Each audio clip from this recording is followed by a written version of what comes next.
मला वाटलं की किती साधा माणूस आहे की मी लोक माझी स्वतः शोधीन. जेंटलमॅनचा टॅग मिळवणं, तुम्ही कॅरेक्टरला फॉलो करा. कॉन्ट्रोवर्शियल गोष्टी आहेत. सध्या ना आपल्याला बरेच गाण्याचे रियालिटी शोज दिसतात आहे, पण एक असा काळ होता जिथे आपल्याकडे इंटरनेट नव्हतं, फोन नव्हता, काहीच नव्हतं.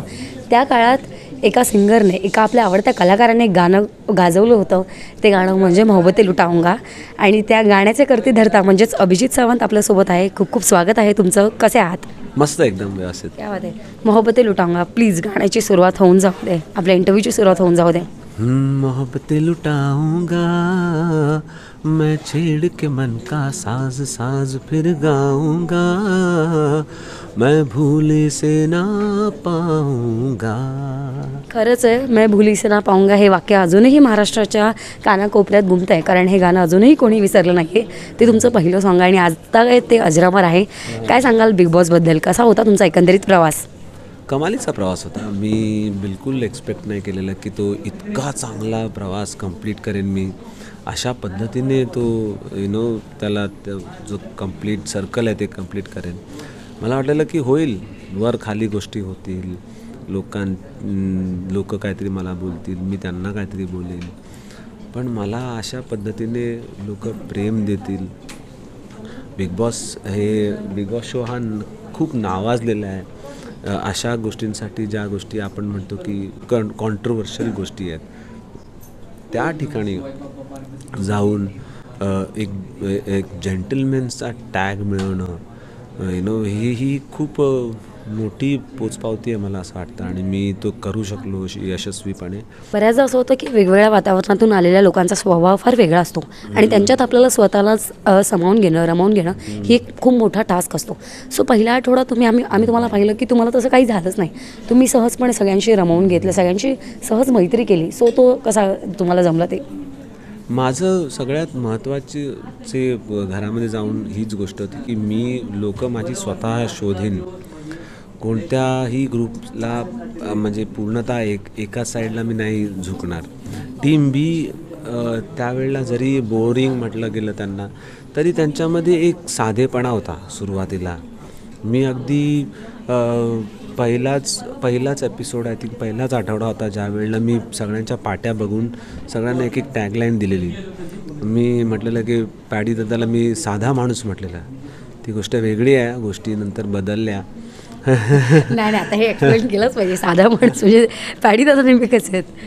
हां, ते नाही, मी ज्या वेळेला सुरुवात केला प्रवास, त्यावेळेला मी पहिल्यांदा त्यांना भेटलो. मला वाटलं की किती साधा माणूस आहे, सरळ विचार करणारा.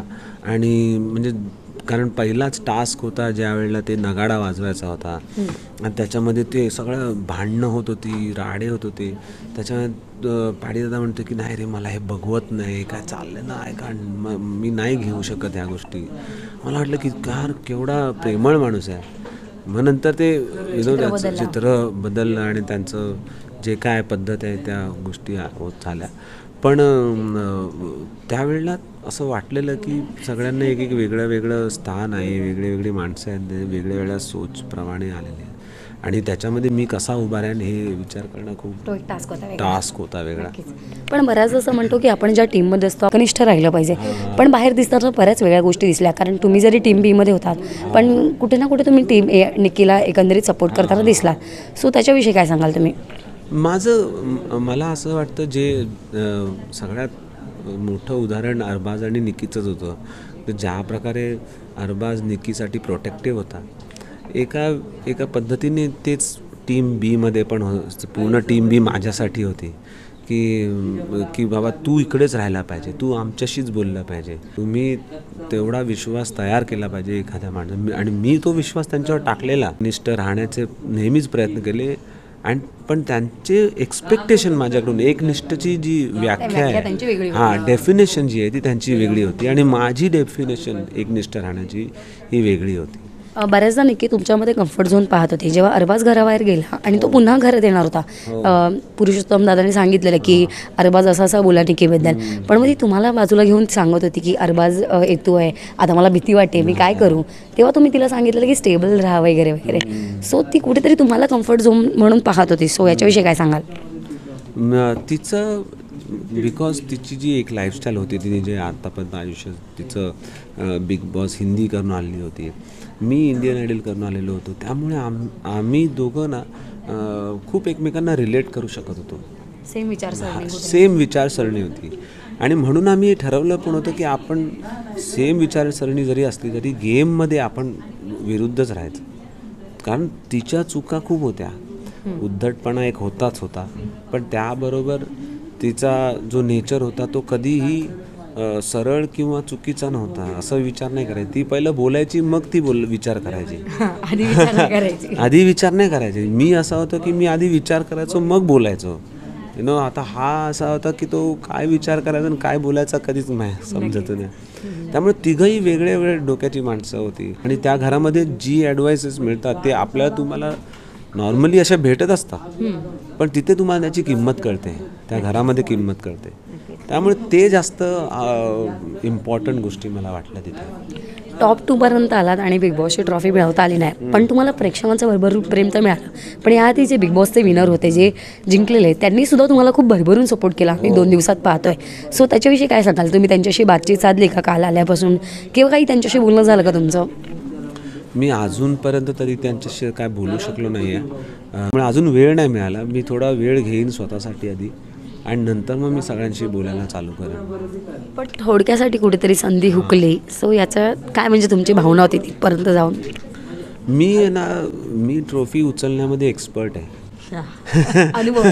अनुभव आहे मला, त्याचा एक्सपिरियन्स्ड आहे मी असं म्हणेन. त्यामुळे मला माहिती आहे की आपण ट्रॉफी ज्या वेळेला उचलतो तो फक्त एक अभिमान असतो आणि एक प्रकारे म्हणजे कोणती गोष्ट वाईट नाही म्हणणार मी त्याबद्दल, पण तो फक्त आपल्याला ते म्हणतात ना की इगो मसाजर असतो.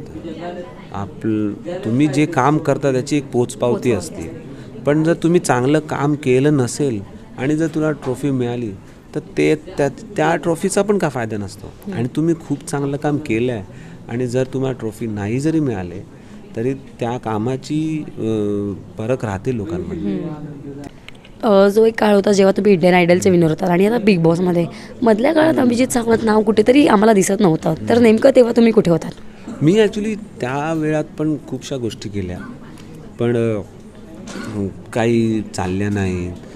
गाणी आलीच, प्लेबॅक करत होतो आणि मी ॲज अ परफॉर्मर मी खूप ट्रॅव्हल करायचो शोजसाठी, त्यामुळे विजिबिलिटी टी व्हीवरती किंवा फिल्ममध्ये कमी होती. पण कामाच्या बाबतीत मी खूप बिझी असायचो. पण आता म्हणून मी आता ह्या वेळेला ठरवलं की आता मला परत टी व्हीवरती फिल्मवरती ॲक्टिव्ह जास्त व्हायचं आहे. तुमचं दमदार कमबॅक असणार आहे असं म्हणायला काहीच हरकत नाही. जाता आता प्रेक्षकांना काय सांगाल बिग बॉसबद्दल एकंदरीत एका वाक्यात? एक खूपच ब्रिलियंट शो आहे हा आणि जर तुम्ही बघता तर प्रत्येक कॅरेक्टरला फॉलो करा, समजून घ्या. एक इन्सिडेंटला नका बघू किंवा एखादं भांडण आहे किंवा एखादा तंटा आहे, काय वाद आहे, त्याला नका बघू. तुम्ही कॅरेक्टरला फॉलो करा. तुम्हाला ह्या शोमधून खूप खूप गोष्टी कळतील आणि खूप मजा येईल हा शो बघायला. खूप खूप धन्यवाद आणि तुम्हाला तुमच्या पुढील वाटचालीसाठी खूप खूप शुभेच्छा. थँक्यू.